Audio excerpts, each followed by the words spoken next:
It's a young Paul Bunyan in this bitch.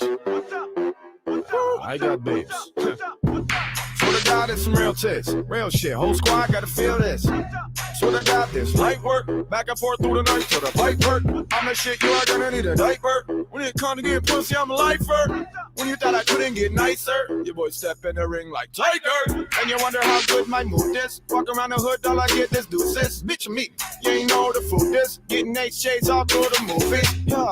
Motherfucker, I'm gooder. Would you like some popcorn along with that butter? I would like a sister along with that mother. What's up? Walk around like what's up? Everybody in the bar know I got buzzers. Looking at me like what up, brother? Looking back like what up? Shut up. What's up? Walk around like what's up? Everybody in the bar know I'm trying to cut up. You ain't trying to put up. Shut up. Fuck up. Swear to God, I'm an animal. Killer on the down low. Swear to God, I'm the baddest out. Alright, go ahead, get your cameras out. What the fuck is up with that bitch over there? Me mugging, I think I should stand up and go see if it needs something. See these biggest motherfuckers right beside of me. Known them their whole life, they would never lie to me. This is the beginning of a dynasty. You should be thinking I'm always, you could be kind to me. Swear that your whole crew is boo-boo. We're starting in just a couple moments. I know this ain't probably what you used to, but everybody welcome on the wagon. Thanks for hanging out. When people tell me in the morning, I sleep till noon. I sleep till noon. When people tell me I regret that in the morning, I sleep till noon. I sleep till noon. What's up? Walk around like what's up? Everybody in the bar know I got buzz up. Looking at me like what up, brother? Looking back like what up? Shut up. What's up? Walk around like what's up? Everybody in the bar know I'm trying to cut up. You ain't trying to put up. Shut up. Fuck up. Swear to God, got dick game. Bitch made bitch tank like a fish tank. Swear to God, shoot switch, man. Puddle so big, could have been a piss tank. Look at my lifestyle, put it on DVD. Look how I'm knee deep. This is my CTV. Up in the TV, smoking with 3 keys. Up in some BT. These are my GGG. Get it right, man. Get it right. Swear to God, I'm a GGG. Get it right, man. Get it right. Swear to God, I'm a GGG. Get it right, man. Get it right. Swear to God, I'm a GGG. Get it right, man. Get it right. Swear to God, I'm a GGG. When people tell me I regret that in the morning, I sleep till noon. I sleep till noon. When people tell me I regret that in the morning, I sleep till noon. I sleep till noon. What's up? Walk around like what's up? Everybody in the bar know I got buzz up. Looking at me like what up, brother? Looking back like what up? Shut up. What's up? Walk around like what's up? Everybody in the bar know I'm trying to cut up. You ain't trying to put up. Shut up. Fuck up. Hey, shut the fuck up though. You. Hey, I don't like this dude. This dude looking at me right here. He kick the fuck out of the club right now. Shut the fuck up. You know, I'm trying to get the cut up. I'm just shooting the breeze. I just got too much swag. The swag's on fleek.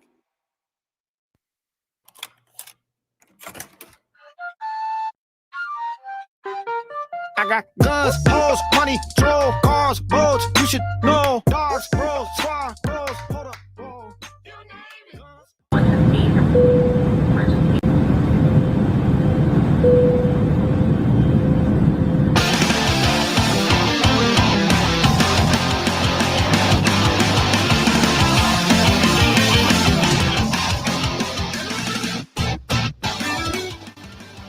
The End.fm.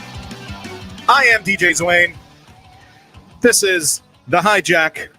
It's kind of like a second segment of the same Hijack episode that you just listened to. I'm just restarting the show because this is a very special surprise Hijack. I didn't really plan this too much. I just hung out with the homie Greg Runge, and we decided that we were going to do a Coffee and Cusswords edition of the Hijack. Coffee and Cusswords, of course, his show that he does on TikTok, longest running show of its kind on the TikToks every single day, I believe at 9 a.m. So we're going to talk to him about that.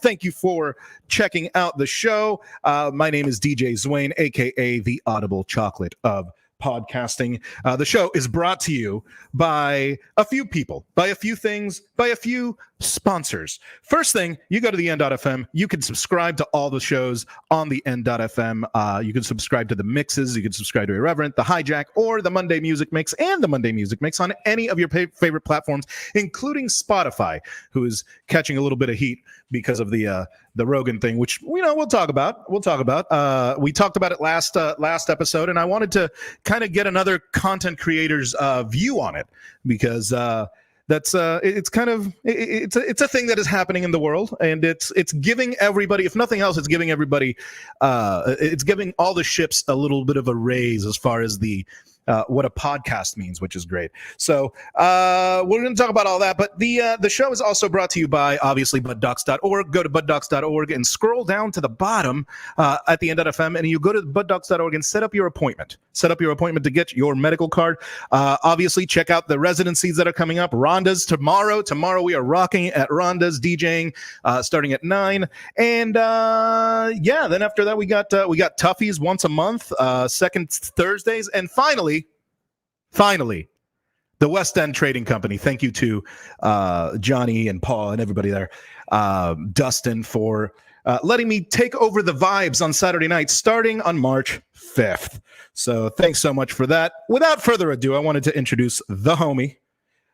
He is Greg Runge, Greg Grunge TV, Greg Runge on TikTok. How's it going, homie? I am well, man. How are you? Dude, I am all over the place. I'm doing a million things. It's nice. It's a good time, but it's an exhausting time. And I know that you are exhausted because of your, you've been doing a lot of work in the last year. So I want to chat with you about that. Yeah, I wouldn't say I'm exhausted. I'm just ready to get off the road. Yeah, I'm definitely not tired. No, no, absolutely not. Good. I'm ready to get tired. Okay. I've been traveling, sitting by myself in a van, and not being able to do real physical stuff. But so I'm looking forward to the change, man, for sure. Dude, that's awesome. I'm excited. I'm glad to have you back home, back in the Central Florida area, and something I say every time you get on here is you named the show the Hijack. Yes. So you are an integral part of the N.FM from the get-go. You were part of the first broadcast, actually. And then right after that broadcast, I had to drive over to my friend's funeral and talk. And that was an interesting, it was a weird time. Let's just, absolutely a weird time. How many years ago was that now? That was 2014. Really? So 8 years strong now? 8 years strong, homie. We are, you and I, we go back. We go back. And the original name was H-I-G-H. Imagine that. Correct. Yes, the original name was H-I-G-H, Hijack. Because I mean, like it's us. It's us. Well, yeah, exactly. I got hijacked because when I was on doing the radio up in Boston on Unregular Radio. Yep. I would go in at nighttime and I would put a random post on the social medias that I was going in and I'd hijack. It was DJ Hijack. And I'd go in there and I'd play a bunch of music that I wanted to play and just and come onto the mic every once in a while. But that's how the name Hijack came. Well, damn, I'm doubly excited that it also has Boston roots. Yes, sir. So that makes me happy. So a few things that I wanted to chat with you about. Oh shoot. I know that you're trying to like lay off the political stuff, and this is kind of political, but kind of not. I wanted to talk to you about the Rogan thing. Yeah. Because at the end of the day, like, he at a much, much, much higher level than any of us is a content creator. And whether you love him or hate him, Rogan has made it. Rogan has been, at least in my opinion, one of the chief podcasts to make it so that people don't look at podcasts like some nerd in a basement. Yeah. You know what I'm saying? So to me, he has done a great service to new media as we know it. And he has poked holes enough in legacy media that now, in my opinion, this is a political hit job. Yeah. Personally, that's what I think. For those of you who've been living under a rock, the most listened to podcast in the world is getting a lot of flack. First for bringing people that were questionable. I think we can all agree that they were questionable in their in their views regarding science and regarding the vaccines and stuff like that. Which I think that Rogan has done a great disservice to his people through that. Then there's the N-word thing, and my question is: do you think, Greg Runge, do you think that we should cancel Joe Rogan? Canceled? No, but okay. Punished? Yeah. Set to a certain standard. Sure. I mean, granted, he's basically the CEO now of Spotify. You can figure like as much money as they've given as him. He's bringing. Yeah, of course. But you cannot take away other people under the guise of misinformation and then allow him to say a lot of the stuff in which was coming out of his stuff that was misinformation. Yeah. For every clip that you can have against him saying the N-word, and it's absolutely horrible. It's horrible. There is no scenario in which him saying the N-word is acceptable. No, absolutely not. And when he was going to the Planet of the Apes film and he said the comment there, I think some of it he was maybe loosely using his comedic card. Yeah, exactly. Yeah. But there's a line that has to be drawn in the sand, and he jumped over that, in my personal opinion. Sure. And ideology-wise... What's the road to redemption there? That's my problem here. We don't have a road to redemption. We just crucify them and just kind of leave them. I think our black brothers and sisters and persons of color should have a big say in it. Do you think it is in general or in that particular? I think in general, personally, that I think that in general we should have some guidelines. I hate to say it, make it sound that way, but I think we should have some guidelines that say, hey man, it's like the old George Carlin bit. Oh, you get 3 Hail Marys and a side of fries. Like, I want to know what is the road to redemption for somebody like Rogan, who, all things considered, has done some good shit. All things considered, has exposed some things. And I don't know. I just don't think we should throw the baby out with the bathwater, although I do think he was wrong in what he did. Yeah, absolutely. But we have to, that word is, not only is it just horrible, it's just, a bad word to say. Yeah. But with the base in which that he has grown, you have a responsibility. Like even me, when I have my 1 million followers on the one account, I felt as though that I had a responsibility to say certain things. Absolutely. And let's face it, because of the stuff that he was preaching during COVID and still kind of preaches now, I don't know how much they've squashed on it. Yeah. One would call misinformation or different than what our scientists or doctors said, right? Sure. So that base comes from, one certain side of the political aisle, let's say. Now, those words also, the N-word, have a total... All right, someone calling me a honky or a cracker or white trash. Sure. What's that going to do to me? Yeah. Nothing.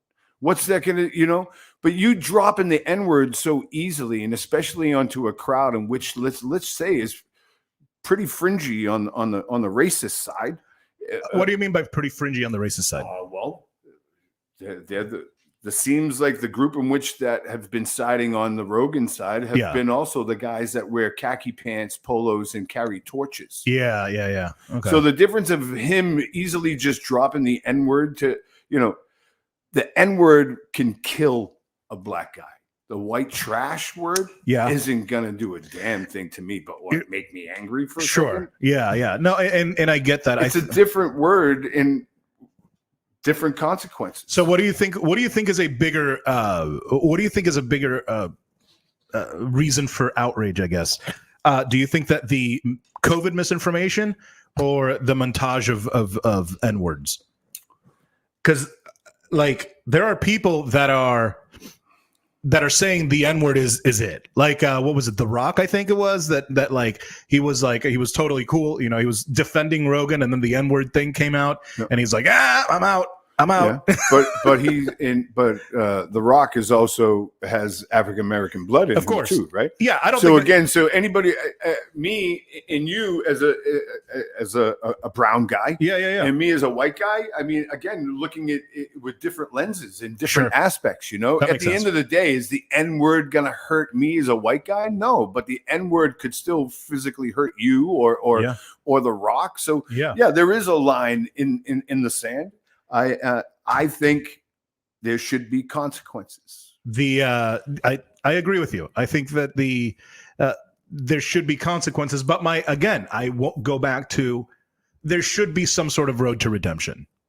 You know, I've said and done stupid shit in my life. We all have. And had it not been for the grace that people showed me, I would have been screwed, or I would have been in a worse situation.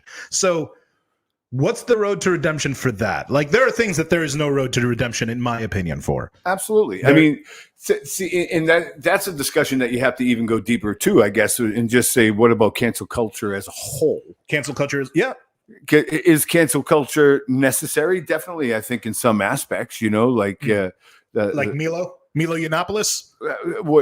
Sure. If it comes to physically bodily harm on someone or Gavin McGinnis, I guess, because Gavin McGinnis is the one that on the Rogan podcast and in other places, he asked, or he called for people to beat other people up. And for the record, when Gavin's the biggest pussy in the Proud Boys. He really is. And does he even consider himself a Proud Boy anymore? I don't think so. I think he finally said, "Oh, this got too. I'm sorry. But he was calling for violence, but he was insinuating that it was okay to be violent for Proud Boys to be violent or whatever. And Rogan shot that shit down real quick. Yeah. And see, that's the thing that I'm saying. Like he's like, he's a controversial figure. Oh yeah, he's a controversial figure. But again, with all the negative clips that you'll find him saying the N-word or all that, whether it was in the proper context, I personally don't ever think that it's in the proper context to drop it. Yeah, it's not our word. End of story. But again, there's a montage of stuff going on that he's talking about education, helping in the marginalized communities, free healthcare. There's so much stuff that's out there that you would think that he's a crazy leftist. Yeah, he voted for Bernie. Yeah, he voted for Bernie. Like what is the? Oh my God, it's infuriating. Yeah, it's infuriating to think that like we can, and this is social media's fault. As we talk on social media, this is social media's fault. You have people that are looking at social media at this one-dimensional view of this person and saying that's it. The amount of people that are crucifying this cat for saying things when they haven't even watched their show. Like, have you watched a full show? Tell me if you've watched a full Joe Rogan Experience show, then I think you have more of a say. But until you stop, consuming just clips and getting outraged over clips, then get the fuck out of here. Yeah, I've never sat and watched the whole show myself. I'm more of hey, let me check out this Elon interview. Let me go check out this interview, that interview, because I love watching UFC. Yeah, but there's a time and place for everything, and I don't want it all in one big package deal. I don't give a shit about your fitness. I don't give a shit about UFC in the back end, that kind of stuff. So there's definitely stuff that I just tone out on. So I don't get to have the whole Joe Rogan experience, but he's a great interviewer. He's one of the best to do it. He's one of the best to ever do it. I grew up and I fell in love with talk radio. That's where I made my way in through talk radio, and podcasting obviously is the next evolution of that. And again, he's one of the best to ever do it. Let's switch gears real quick here and talk about the When We Were Young festival.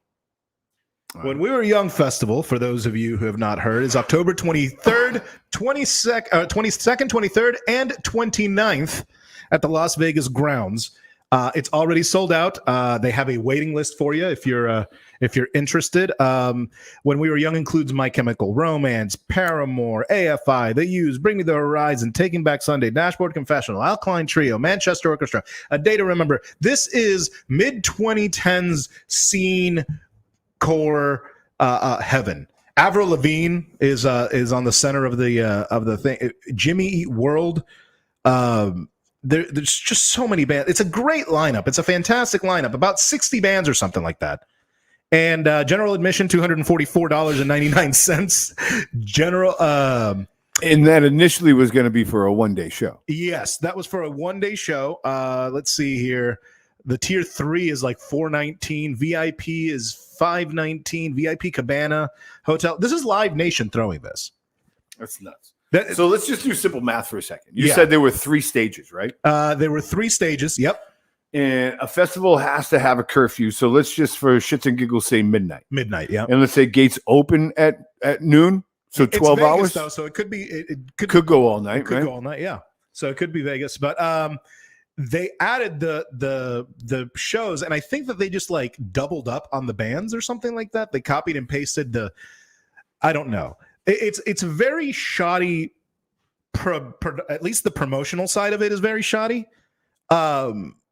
And my question is, on a scale from Astroworld to Halloween, how much of a shit show is this going to be? And this is coming. And again, I bring this to you because you're part of the industry. You're part of the show pro industry. Yeah. You know the show pro industry. I know the staging side of things, and I can tell you that setup and strike is going to take you more than 5 minutes. You know, so with all of these bands, if it was one day, it was going to be like 30 minutes per band. You know, so they do it in 2 days? Probably. Yeah. They could do it. They could do the bands in 2 days, 3. But now they have a third day, and the third day is on the 29th. So a week later. A week later. It just doesn't make any sense logistically. Is this all one? Like, is it all one When We Were Young festival, or is this going to be 2? A separate venue? No, it's the same. It's the same price. Same price. Same place. $240 for all 3 days? General or did they admission, raise the price? Let me see here. General admission. And the whole thing is general admission, right? Yeah. Well, I'm sure there's VIP packages and stuff like that. So GA, each general admission ticket includes general admission going on October 22nd, 23rd, and 29th. So that's the $244.99. Let me see what GA plus means. General admission is always going to be a problem. Yeah, general admission. So GA plus tickets include general admission When We Were Young, performances all day on multiple stages, blah, blah, blah, blah, blah, blah, blah. Dedicated entry lane at main entrance and air-conditioned restrooms. You can piss like a human being. That's what they're saying right there. VIP. Let's see what the VIP here says. The VIP says... all dedicated. And charging stations. You get charging stations for the VIP. What's the VIP ticket price? $519, $100 more. Let's see here. Dedicated line at main entrance. $519. So it was $400. I thought you said it was $240. It's $420. So general admission $244.99. General admission plus $419. VIP $519. VIP Cabana, 12. Well, sold out. VIP Cabana, 12,500. 12,500. So that they say that was sold out. They didn't even fucking have them. They're not even offering them. You don't think so? No, no. No. Well, it is again. It is Vegas. Yeah, it is Vegas. Yeah, and then hotel and ticket packages $499. I'm assuming you get 2 to 4 nights at one of our partner hotels. But you get shit out of luck on the 7th day. Yeah, like this is such a shit show. Oh my god! Because you get 2 to 4 nights. Okay, so what about the other 3 nights? Are you going to just be homeless for 3 days and you're going to be roaming the streets of Vegas until your next show? And with that, I mean, there's multiple headliners you could consider. Yeah. 3 stages. Yeah. People are getting the biggest complaint is going to be I wanted to watch Dashboard, but Avril was the overlap. On. Yeah, I got that on Riot Fest. I was at Riot Fest in Chicago, and I had to go through the same thing. Yeah, it's going to be a shit show, bro. It might not be a shit show. It might run smoothly as long as you have enough room for your general admission, because that's always been a problem, and enough security to be able to control that. Yeah. Safety ways in, safety ways out, communication. And there won't, well, I guess there would be some pit, but there's got to be communication from the pit to the security. Like there was a shit show in that last one, that rapper kid. So Astroworld. Yeah. Astroworld. Yeah. Tyler, yeah. Whatever the hell. So as long as there's enough security, it will run smoothly. And again, it's Vegas, so you would think that the money would be it would be there. Yeah. It's Vegas. Yeah, no. Well, it's The Live running- Nation. It's Live Nation. Live Nation's So show. the running capital should be okay. Everything. Yeah. So Nobody's going to get stiffed out of no money. outside promoters, no tour. Yeah. You know, I think it would be all right. It's just gonna be a horrible Yelp review. Like everybody's gonna bitch about like not being able to get to stage A when they should have been at stage B and all that kind of shit. So I think it would be like the service sucked, but I think it should run without a hitch. That's my goal. That's your take on it. Yeah. I can't wait to hear. You know what? And you know what the problem is? I'm gonna be in Vegas. I think it's the week before that. When is that? October 22nd. My brother's getting married on. No, he's getting married on the 16th. Yeah. So it's within that area. And they're competing with Halloween. Do you think that there's going to be a huge overlap? I don't know. No, you get a whole different crowd. Halloween. Yeah. I mean, Halloween has a lot of different people there.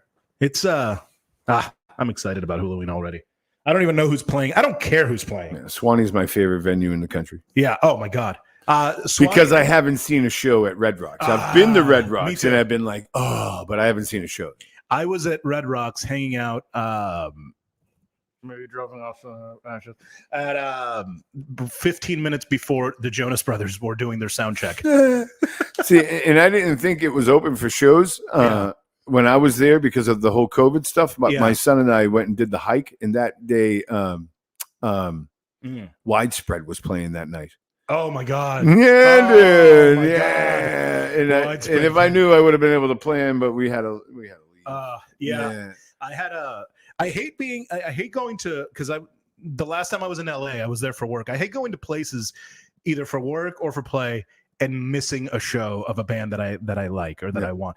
I was in LA for work and I missed Wolfpack at the Greek. And the worst part was that I didn't find out until an hour later or so that an hour after the show had started that I had a friend that could just write me in. Oh, like I think I should have been like, oh man, that sucks. But I have no idea what you just fucking said. Who?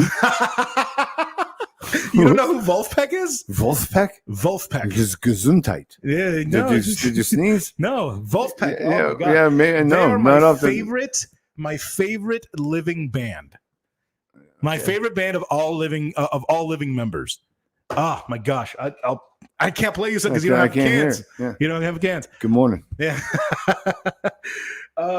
Well, so we'll save that experience for another time. Yeah, we will. So you have what was the coolest venue that you've worked at or that you've seen a show at?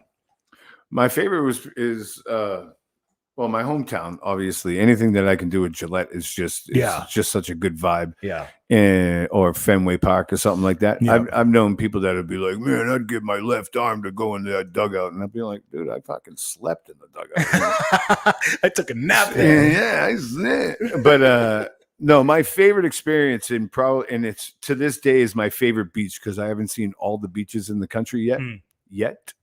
But the very first Hangout Festival. Okay. Yeah, I built I was on the main stage, built stage A. So just being on that white sand, it was the first time seeing white sand on the Gulf, and then that sounds awesome. Yeah, I had a few cool moments with some artists. It was really cool. It was a good summer. That's awesome. You have a ton of stories about like artists and shit like that. Oh, for days. I mean, I hate telling them because it feels like it's like a name dropping thing. No, it's your experience. Like in a venue like this, I wouldn't want to tell the story, but like sitting down smoking a bone, I'd tell some stories. You know? Yeah. No, that's and at the same time too, I don't want to cross the line because that is their when I'm dealing with them, it's in their safe. It's in their safe zone. Yeah, of course. This is their safe zone. Of They're course. behind stage. I've one picture was ever taken in the 30 years that I've been in the business, and it was just at the right time and the right moment, and I was working with them hand in hand. But Ed Sheeran, okay, and I've only gotten one autograph, and that was what's her face from that won the American Idol, Underwood. Oh, Carrie Underwood. Carrie Underwood. Yeah. I always forget that she was just a contestant at some show. And again, it was just a situation. I was standing next to her and her manager. She won the show that year. I worked the audition in Orlando. Okay. And I had the laminate on, and she was getting ready to sing the national anthem at the Country Music Festival. Nice. And she looked down, and the manager was like, "Oh, sign it." But I've never in my life asked for an autograph or anything like that's their safe zone. Yeah. So me feeling like telling some of my one-on-one stories with them, I feel like I'm breaking that fucking trust. Well, yeah, no, I get. Although, I totally get that. ask me about the whole Michael Bublé, because he's a dirtbag. I'll tell you. Really? No. Don't tell me he's a dirtbag for real. Yeah, I don't like him. Oh, that breaks my heart. When I hear about people, and I didn't work with him at any of my special venues, so like I don't give. He's a dirtbag. Yeah. I met Pitbull one time, and he was sweet. He was a sweetheart. I know people that have worked with like Jennifer Lopez, and apparently she's a bitch to work with. Like, don't look at her type shit. Like that level of like, yeah.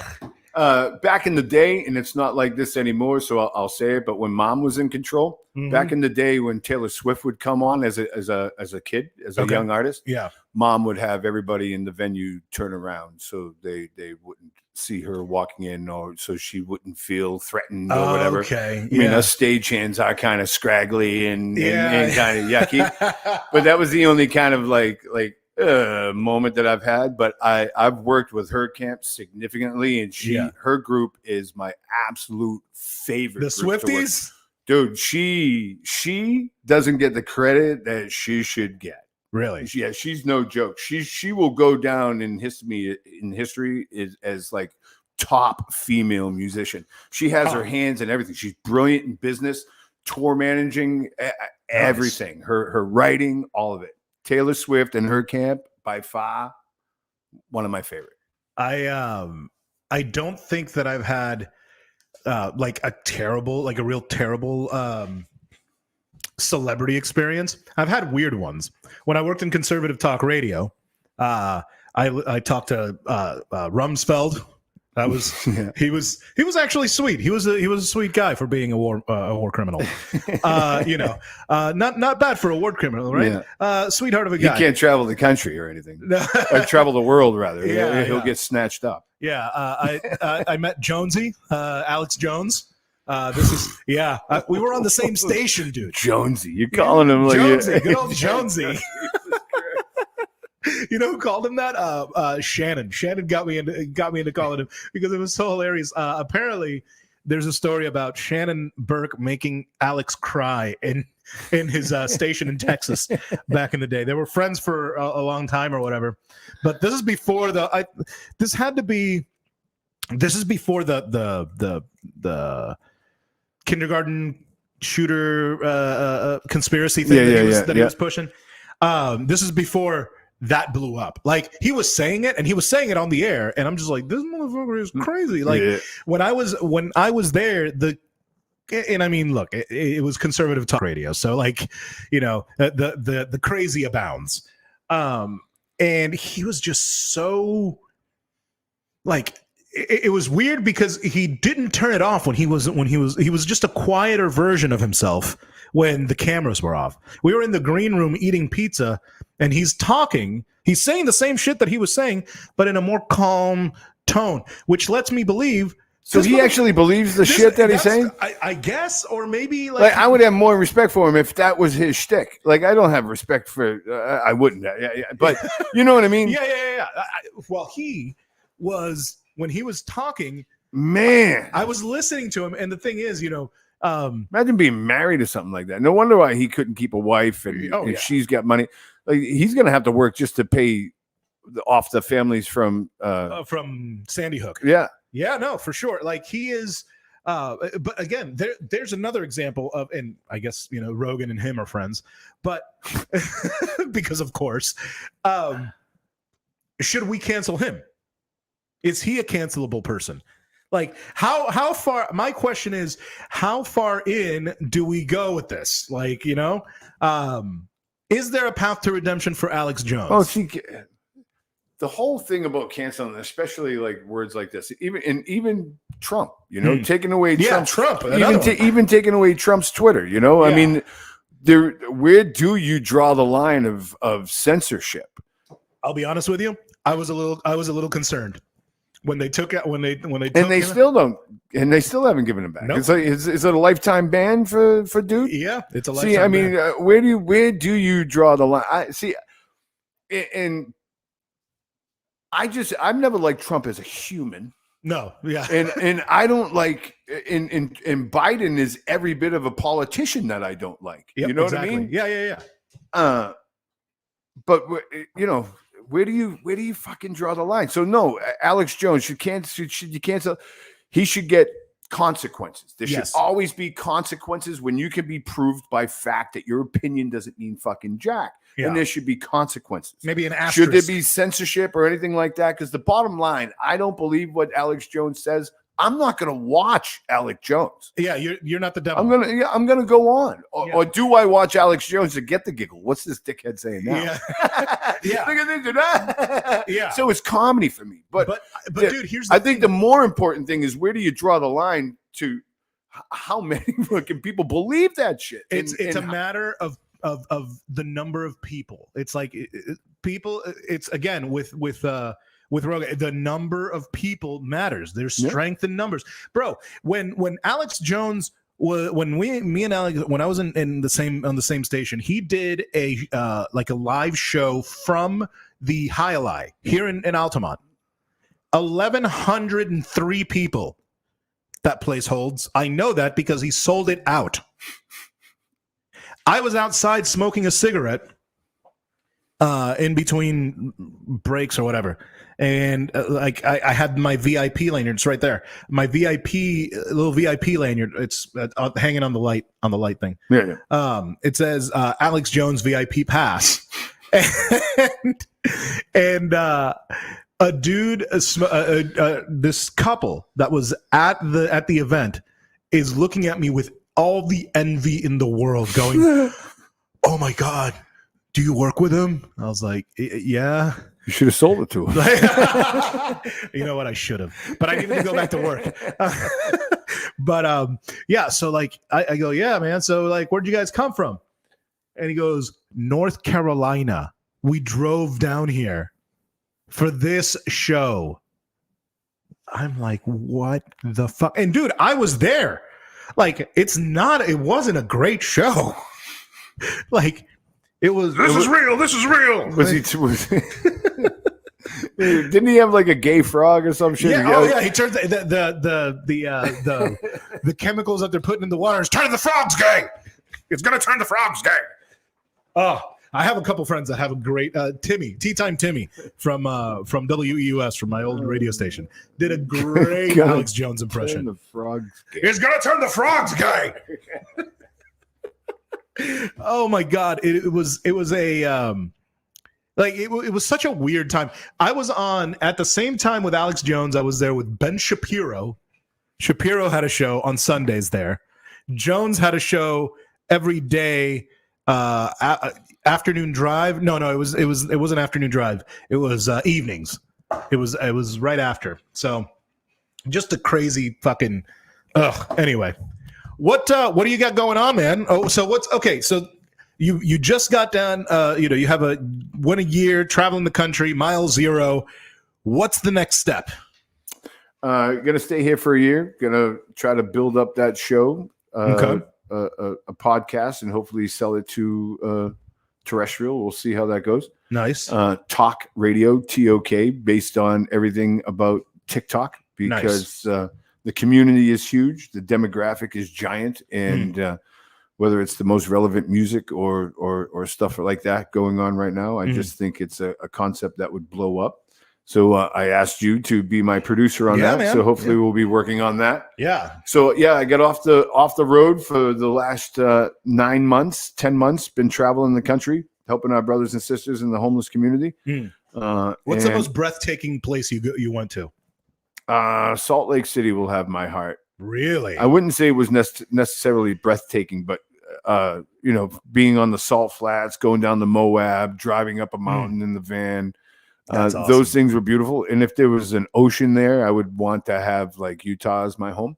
Nice. I wouldn't say, again, wasn't necessarily breathtaking. Driving through Colorado, if that shit doesn't take your breath, or even some of the plains, out in the middle of nowhere. Like I've turned some corners and just started fucking crying because it's so gorgeous.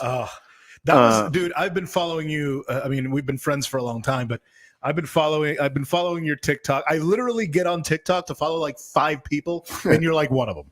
Well, and I feel privileged, bro. You should be. You should. This new account's been fun. Yeah. You have a new account. The greg.runge.tv. Yeah. Greg.runge.tv on TikTok. It's hilarious. I really like the stoner the stoner character. Yeah. I'm digging the reaction videos. The reaction videos. You have such great reactions for that. But yeah, dude. It's growing pretty awesome. I sat stagnant for a little bit on the old account, and I'm going to turn that into the talk radio account because it's got 1.1 million followers on it. There you go. A nice little start. And the way that it turned out, and the reason why I walked out of there is because I started engaging in a lot of different stuff. So the stuff that we will be engaging on the radio show will be very fitting for that account. Okay. But going over to the Greg Runge TV account, it's just been creating little, simple, short form content memes and, I love it. And having fun. And it's been received very well. I've grown 340,000 followers in the last 6 weeks, and right now I'm sitting at 12.5 million video views this week. That's fucking crazy. Yeah, I've been crushing it. It's been awesome, bro. I'm so happy for you. Like it's great, and Thanks. like you talk about. Like you blew these accounts up. Like we were talking about this yesterday. You don't have like a full editing suite like I do. You have I just use my phone. You're like, how did you do that editing? Pause.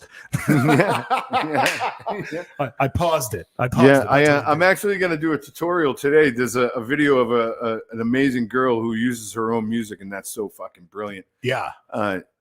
And she does transitions, and she uses certain cuts of her own song to get her point across, and then people get so anyway. Nice. She does this transition where she's falling through the mirror, and it looks like she just keeps on coming through her bathroom ceiling. Wow. And it's a transition that's been going on through TikTok all the time. Yeah. But every tutorial that they're doing they're showing, let's film this and make sure you're doing this, and then take it off the app and edit here and crop here and crop here. I'm going to do a tutorial to show people how to do it on their phone. That's really awesome. This is TikTok is birthing the new editors and the new producers the same way YouTube started. It's amazing. It's pretty incredible. Now you can't make money on the platform. Monetarily through TikTok, their programs are weak compared to others. Okay, but what TikTok can give you and will give you that no other platform will be the growth in the views. Yeah. Now it's up to you to then be committed with them. Yep. Keep them happy. Build that community, and then take them to the other platforms. Because I don't give a shit what you say. No matter how good I think I am, I'm not going to grow 340,000 followers on Instagram or YouTube in a month's time. There's no other platform that allows you that. Now, can you keep your following? Can you be faithful to your following? Can you be real and genuine and then take them otherwhere? I think I can. I think you've proved it. I think that's what. Well, I haven't proved it yet. I proved that I can build an account. Yeah, but I've always been doing it just to keep my hands busy. I've never thought of it as a content creator or an influencer. But now I want to take that next step and really utilize my platform for my benefit. Yeah, and ultimately that's going to be. I think that you're going to be successful on it because I mean you've been committed to it for. Since you started, you've been just that's the key. That's the key. Well, dude. We have a meeting right after this, so let me close out the show. My name is DJ Zwain. You can find me anywhere on social media at DJ ZOUAI, and you can check out Greg Runge at Greg Runge TV on Instagram, greg.runge.tv on TikTok. And follow us. Follow me at the N.FM. Follow me at DJ Zwain on even the TikToks. Even the TikToks. Thanks so much for hanging out. Thank you so much for listening. And I will talk to you next week. Peace.